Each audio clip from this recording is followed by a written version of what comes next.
is rising, and I've been cold for so long. One touch and we're igniting, setting fire to it all. You know these flames ain't going out. This building is crumbling to the ground. Oke, selamat sore Indonesia. Ketemu lagi di Psikologi Trading nomor 2 ya. Kita membahas tentang apa sih sebenarnya yang menyebabkan trader itu yang banyak yang gagal bahkan sampai bangkrut gitu ya. Jadi di edisi edukasi Zero Market Indonesia kali ini kita akan membahas tentang hal itu gitu.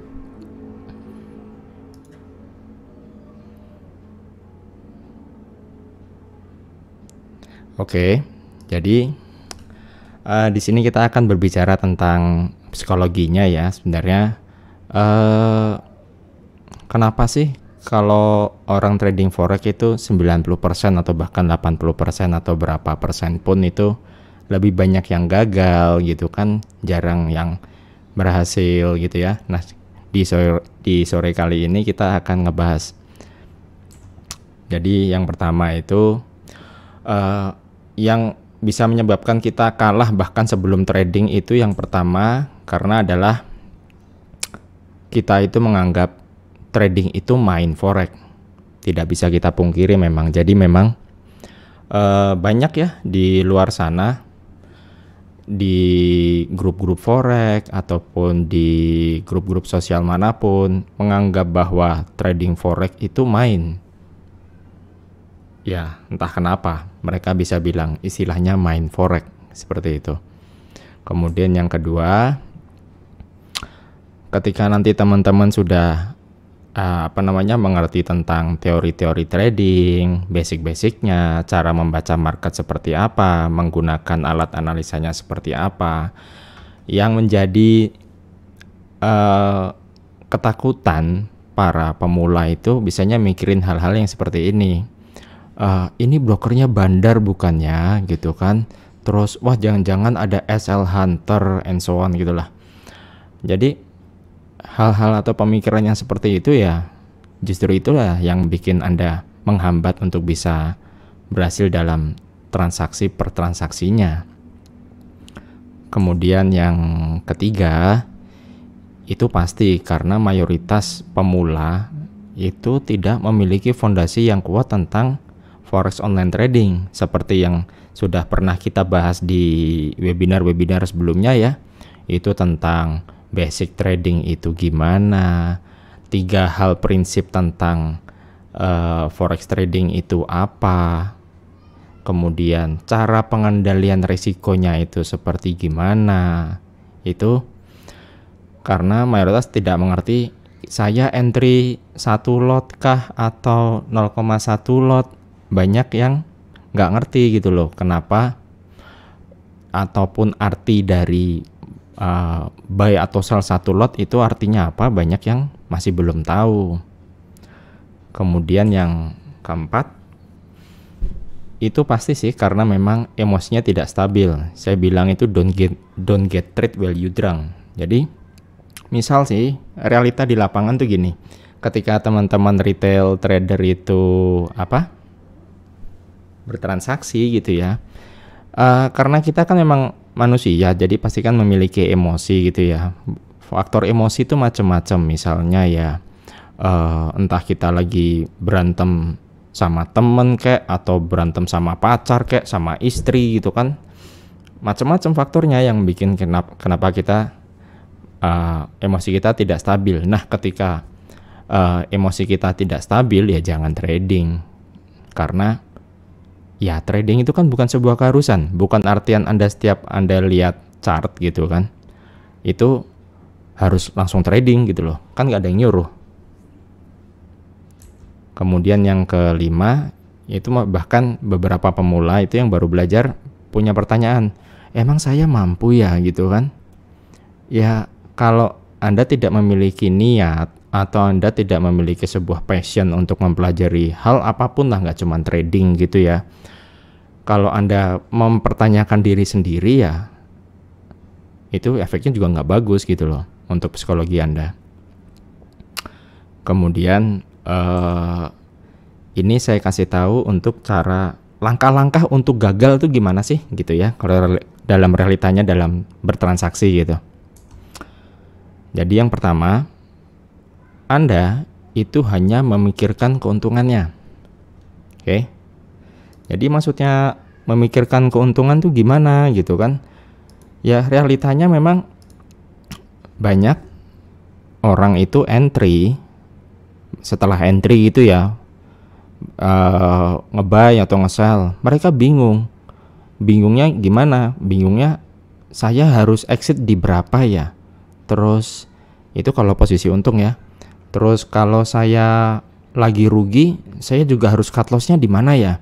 Itu secara sekilas kan bahwa Anda memang sama sekali belum mengerti tentang metodologinya gitu, metodologi trading itu seharusnya seperti apa. Oke, itu langkah pertama untuk gagal.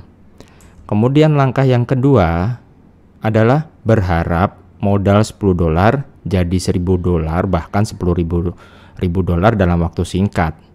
Jadi ya dari situ udah jelas kok, maksudnya ya memang trading itu secara konsep memungkinkan Anda untuk bisa mendapatkan keuntungan secara berlipat ganda dalam waktu singkat, tapi tidak seperti itu juga, karena memang realitanya yang di luar sana itu sifatnya easy cut pasti easy go, intinya itu sih. Anda mudah dapatnya pasti gampang hilangnya. Tapi kalau Anda memiliki sebuah prinsip atau metodologi trading yang jelas, hal seperti itu pasti bisa dihindari. Kemudian yang ketiga itu karena hobinya gonta-ganti analisa teknikal. Kan banyak ya mentor-mentor di luar sana yang mengajarkan ini itu berbagai 1001 alat analisa teknikal atau robot trading ini dan itu, berbagai banyak hal lah cara untuk menganalisa sebuah market gitu ya. Tapi sepengamatan saya yang konsisten tuh yang hanya menggunakan analisa teknikal yang itu aja. Jadi mereka trader yang sudah konsisten itu tidak akan pernah beralih menggunakan alat analisa yang lain gitu loh. Katakanlah jika dengan alat analisa yang dimiliki oleh seorang trader itu tidak bisa menganalisa marketnya ini sedang kondisi bullish atau bearish gitu, ya simpel aja kok langkahnya, ya no entry. Karena di kacamata saya untuk posisi trading itu ada 3. Anda bisa buy, bisa sell, dan yang satu lagi Anda tidak mengambil posisi. Tidak mengambil posisi adalah juga sebuah posisi. Itu poinnya.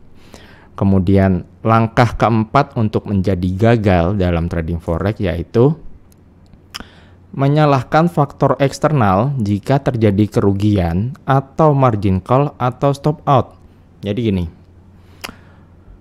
mayoritas trader itu tidak mau mengakui kalau misalnya langkah yang sudah dia lakukan itu memang salah gitu loh. Jadi lebih cenderung nyalain, wah ini brokernya mempermainkan harga lah, atau ya seperti yang saya bahas di slide yang pertama itu udah bahas tentang wah ini SL Hunter ini, saya masang stop loss pasti kena terus, and so on, banyak hal sih maksudnya yang menyalahkan faktor eksternal. Atau mungkin ini gara-gara teman saya ngasih tahu ini katanya suruh buy, saya buy kok turun, seperti itu. Jadi sebenarnya segala bentuk keputusan Anda trading dalam segala bentuk analisa apapun itu kan segala bentuk keputusan ada di tangan Anda. Jadi jangan don't blame other people ya gitu loh, jangan menyalahkan orang lain gitu. Kemudian yang kelima ya, langkah untuk gagal itu simple. Yang kelima adalah hanya memikirkan entry tapi tidak memikirkan risk dan exitnya. Seperti itu. Exit itu maksudnya saya harus keluar di harga berapa gitu. Ini masuknya ke metodologi tradingnya ya. Jadi trading itu mungkin secara sekilas kalau teman-teman lihat di platformnya ya, entah di Android ataupun di iOS ataupun ada di laptop atau di PC, pilihannya memang cuman dua doang gitu loh, buy atau sell, udah gitu doang. Tapi sebenarnya proses untuk menentukan entry itu justru yang paling terakhir. Oke, kita mau salam dulu deh. Makasih ya yang buat udah hadir. Ada Bro Maulana yang dari Bandung ini. Terus ada Mbak Vira ya. Ada Dini juga. Kemudian emosi negatif dalam trading itu ada beberapa. Oke. Yang pertama itu adalah hope. Hope itu berharap realitanya kalau di kancah retail trader itu adalah ketika mengalami floating loss dan memiliki banyak posisi, dalam hari ini averaging loss gitu ya, entah itu martiangal atau apapun lah. Jadi emosi ini harus dihindari dalam trading. Perasaan hope itu sudah nggak fair gitu loh. Jadi ketika Anda menganalisa itu bukan ketika Anda sudah menentukan ini nih, misalnya saya entry, oke, ini euro atau emas akan naik. Saya berharap harga akan naik. Bukan bunyinya seperti itu, bukan seperti itu kalau analisa teknikal seharusnya. Oke, saya melakukan buy pada euro ataupun pada emas. Karena ini ada faktor, momentumnya mendukung untuk naik. Kemudian telah tercipta sebuah support tertentu yang sudah dicoba beberapa kali dan tidak tertembus. Oleh karena itu kita akan melakukan posisi buy. Itulah namanya metodologi trading. Tapi kalau Anda hanya semata-mata melakukan order buy tanpa sebuah metodologi, itulah hope, dan itu nggak boleh. Oke.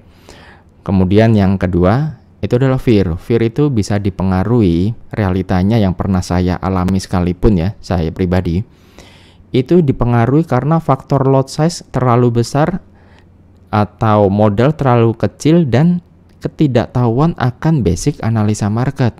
Jadi yang membuat seorang trader di level manapun ya, mau dibilang suhu kek, master kek, atau apapun lah gitu, fear itu dipengaruhi faktor terbesarnya karena faktor lotnya terlalu besar. Itu makanya dia jadi takut, apalagi ditambah karena modalnya terlalu kecil dan ketidaktahuan akan basic analisa market. Jadi bisa dikatakan trader tersebut emang sama sekali nggak tahu apa yang dihadapin gitu loh.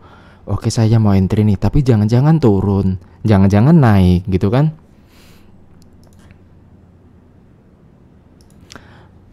Kemudian yang ketiga, ini juga pernah saya alami juga, tentang greed.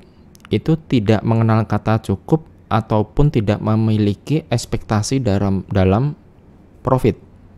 Jadi oke, misalnya nih ya, saya meresikokan transaksi kali ini resikonya sebesar 2%.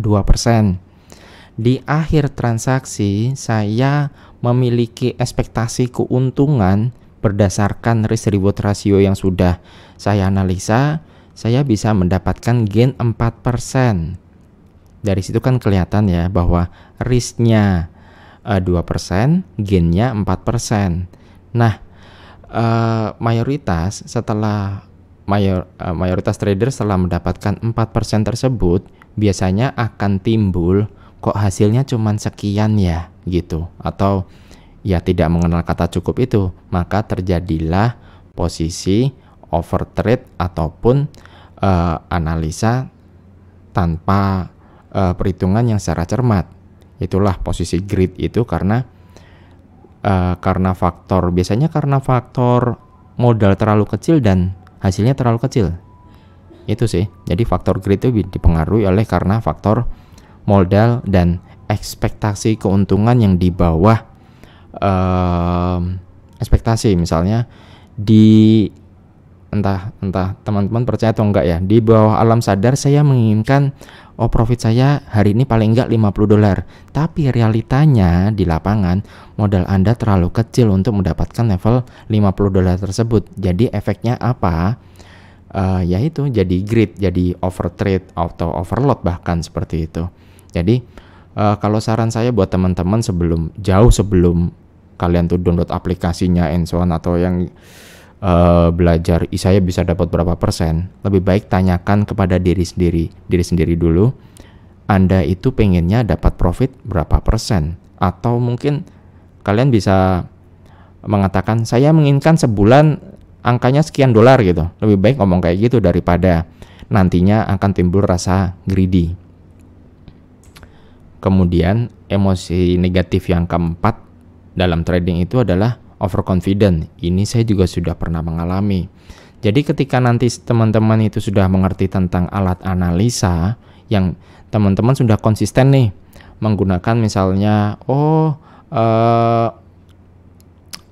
golden cross antara moving average ini dan itu, atau mungkin teman-teman ada yang menggunakan MACD gitu kan, convergent divergent atau Ichimoku Hinyo-Kinyo, ataupun menggunakan Fibonacci, ataupun menggunakan stokastik, atau menggunakan Bollinger Band.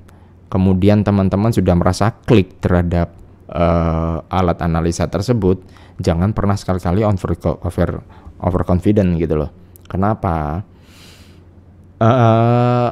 Realitanya gini, banyak itu yang menjadi gagal atau ancaman terbesar itu adalah ketika Anda mengalami kemenangan secara beruntun, atau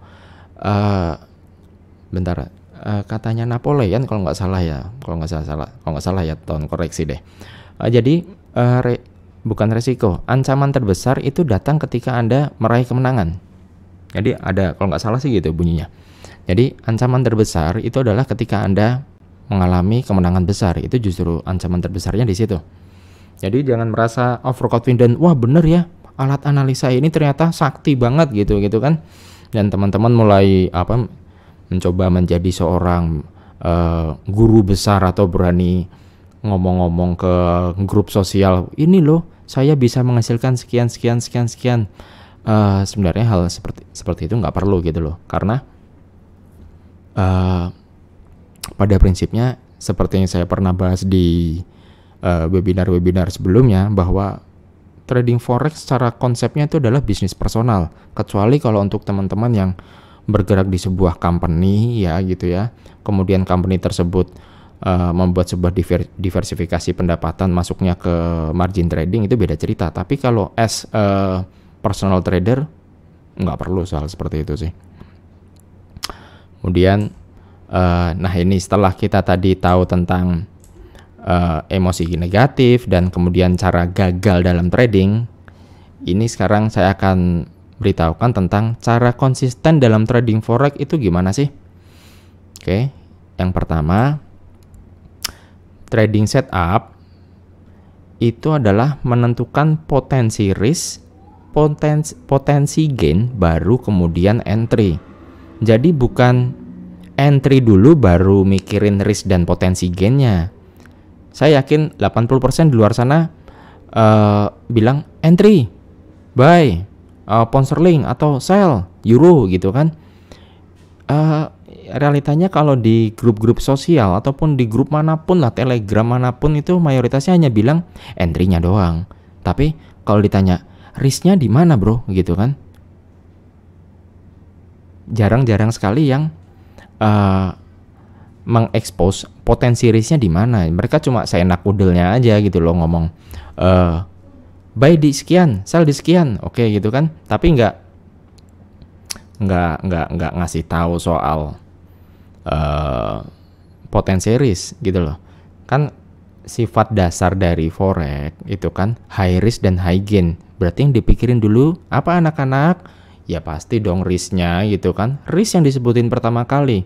Kalau Anda bisa mengukur risk, baru Anda bisa mengukur gainnya. Kalau risknya nggak bisa diukur, gimana mengukur gainnya gitu kan. Oke, risknya nih saya bisa ngambil stop loss sekitar 50 pip misalnya gitu ya kan. Kemudian gainnya berapa? Gainnya kok cuman 10 pip. Berarti kan timpang banget dong gitu kan. Nggak sesuai gitu loh. Jadi risk exposure-nya lebih gede daripada si gainnya gitu kan. Itu. Kemudian cara konsisten dalam trading forex yang kedua adalah mengetahui konsep dasar risk reward ratio. Ini nggak bisa enggak. Jadi mungkin kalau teman-teman dengar webinar di mana-mana gitu, jarang sih yang jelasin soal risk reward ratio. Bahkan realitanya justru disinilah konsep dasar Anda mau trading forex yang secara konsisten harus tahu konsep ini. Nggak urusan sistemnya itu Anda scalping kah, atau Anda itu sebagai intraday, atau swing, atau position trader gitu kan. Semuanya harus mengandung risk reward ratio. Misalnya, loh kalau scalping gimana bro gitu kan. Ya kalau scalping realitanya gini, katakanlah stop lossnya 10 pip, Anda ngambil gainnya bisa aja loh cuman 5 pip gitu. Jadi risknya memang lebih gede 2 kali daripada gainnya. Itu kalau scalping kan penerapannya emang seperti itu. Dan kalau untuk pemula saya tidak menyarankan untuk scalping. Kenapa gitu kan? Scalping itu, ini saya bahas dikit deh masalah gaya trading ya, terutama soal scalping, karena mayoritas memang di luar sana yang menggunakan sistem scalping itu banyak, atau istilahnya sal biru, close and so on gitu kan. Tapi pada konsepnya itu scalping adalah Anda itu memiliki kemampuan untuk menganalisa market dalam waktu singkat, mana itu support, mana itu resisten, kemudian Anda bisa mengetahui ini swing besar, ini swing kecil gitu kan, dalam waktu singkat. Kalau scalping itu bahkan ada teman-teman yang pakai 1 menitan juga ada gitu loh, atau 5 menitan, 15 menitan. Kalau 15 menitan masih agak mending lah, masih agak lumayan. Tapi kalau yang 5 menit atau 1 menit itu proses Anda mengidentifikasi market ya, mengidentifikasi market itu harus sangat cepat gitu loh, dan nggak boleh ada kata ragu. Kalau Anda entry sekarang ya udah, kemudian stop lossnya di sekian ya udah, kemudian kalau Anda taking profitnya di sekian ya udah, tidak ada istilah menunggu siapa tahu nanti itu. Makanya kan banyak anekdot ya itu kan, awalnya mah scalping gitu kan, tapi jadinya swing. Itu arti kata ya Anda itu punya standar ganda gitu loh. Jadi kalau mau scalping ya scalping itu nggak ada scalping yang stop loss yang 40 pip, itu nggak ada gitu loh realitanya gitu. Tapi kembali lagi ke masalah karakter masing-masing pair yang kalian tradingkan gitu ya, karena tiap pair kan memiliki semua karakteristik yang berbeda-beda. Kemudian yang ketiga untuk cara konsisten dalam trading forex itu adalah namanya trading forex tidak perlu tiap hari. Iya, atau tiap kali buka chart ya kan. Itu sama dengan entry. Sejak kapan namanya trading itu harus? Nggak ada. Nggak ada namanya istilah begitu Anda buka chart, Anda harus bisa analisa dan Anda harus entry, kan tidak ada yang mengharuskan. Itulah yang menyebabkan kenapa kok banyak yang gagal, karena nganggapnya setiap buka chart harus entry dong bos gitu kan. Kalau enggak saya makan dari mana? Nah itu namanya trading itu jangan buat untuk cari makan, karena faktor psikologisnya beda lagi. Kemudian yang keempat untuk konsisten itu adalah harus memiliki metodologi entry dan exit trading plan. Selama Anda itu tidak memiliki trading plan ya, selamanya Anda tidak akan pernah berhasil ever. Karena ya gimana lo mau sukses, plannya aja nggak ada gitu loh. Kalau di dalam manajemen itu kan ada POAC, planning, organizing, actuating sama controlling gitu kan. Jadi plannya aja nggak ada gitu loh, gimana mau actuating gitu kan. Kemudian yang kelima ya, trading itu harus disiplin, jelas. Disiplin, oh saya baru akan entry setelah terjadi cross moving average 200 dengan berapa misalnya gitu. Kalau itu belum cross berarti belum terkonfirmasi, maka saya tidak perlu entry. Misalnya ada yang pakai Fibonacci, kan Fibonacci itu kan golden ratio-nya ada di level 38,2, level 50 dan level 61,8 gitu kan. Oke. sekarang ini posisinya lagi naik gitu kan, kita mau cari retracement-nya nih gitu kan. Kalau harganya nggak turun ke 61,8 saya nggak mau buy gitu kan. Ya udah jalanin itu. Kemudian kalau yang pakai aliran Fibonacci itu kan, saya ada entry buy nih Fibonacci di level 61,8. Nah, ternyata harganya turun terus gitu kan. Anda harus bisa nentuin stop loss-nya di mana. Nah, kalau untuk yang teknik Fibonacci saya buka sekarang ya.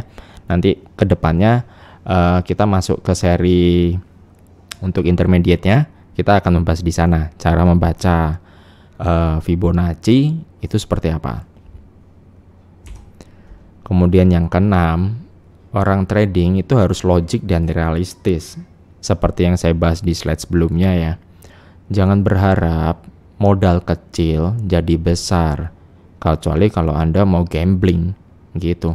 Silahkan aja kalau mau gambling. Misalnya, oke, di $10 saya entry-nya 0,01.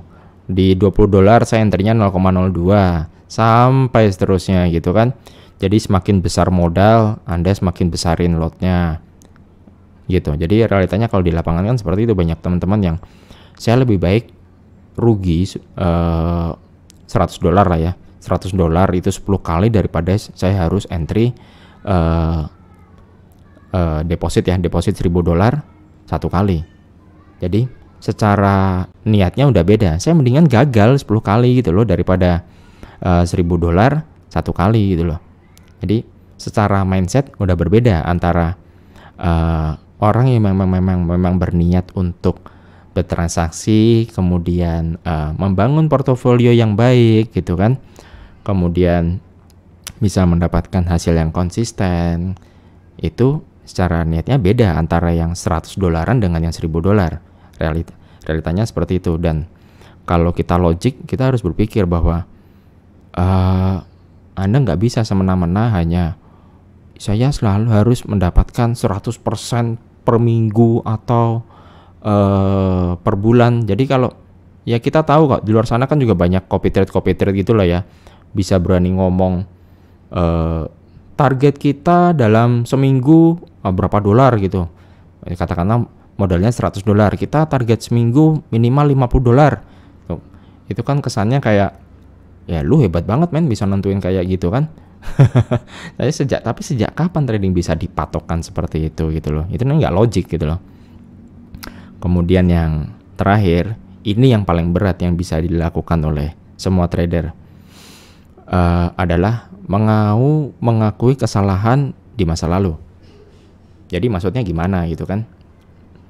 Jadi kalau trader nggak mau mengakui kesalahan di masa lalu, misalnya gini, perjalanan seorang trader itu kan nggak ada yang langsung mulus ya. Cuman saya pernah dengar sih di YouTube itu ada satu trader yang nggak pernah gagal. Jadi dia selalu sukses saja terus sampai sekarang gitu. Kemudian jadi kalau kembalinya gini, segala bentuk kesalahan Anda di masa lalu, entah Anda itu deposit $100, $1.000, $10.000, $100.000 sekalipun atau berapapun lah, kemudian Anda mengalami margin call, kemudian Anda mengalami kerugian, itu Anda harus menerima bahwa semua apapun yang saya lakukan di masa lalu itu memang adalah sebuah kesalahan. Jadi Anda harus mau menerima kesalahan Anda dan Anda harus memaafkan diri Anda sendiri gitu loh. Jadi bukan semata-mata mengakui kemudian Anda menjadi terpuruk. Itu adalah suatu hal yang salah. Kemudian yang hal berikutnya yang setelah mau mengakui kesalahan itu apa? Ya Anda improve, Anda harus terus belajar. Saya salahnya di mana gitu kan? Itu yang perlu Anda lakukan. Bahwa di setiap saya ngobrol sama teman gitu lah ya, saya nggak pernah bilang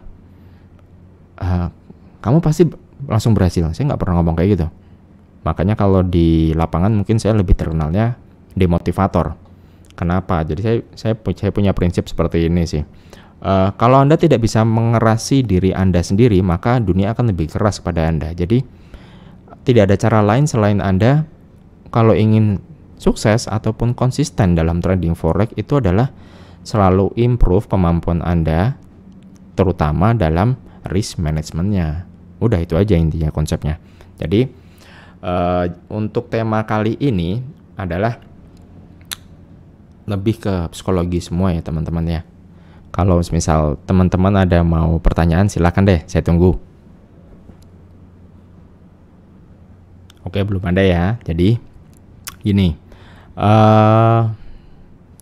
intinya kalau kita ingin menjadi trader yang konsisten dalam trading forex, intinya basic dan basic.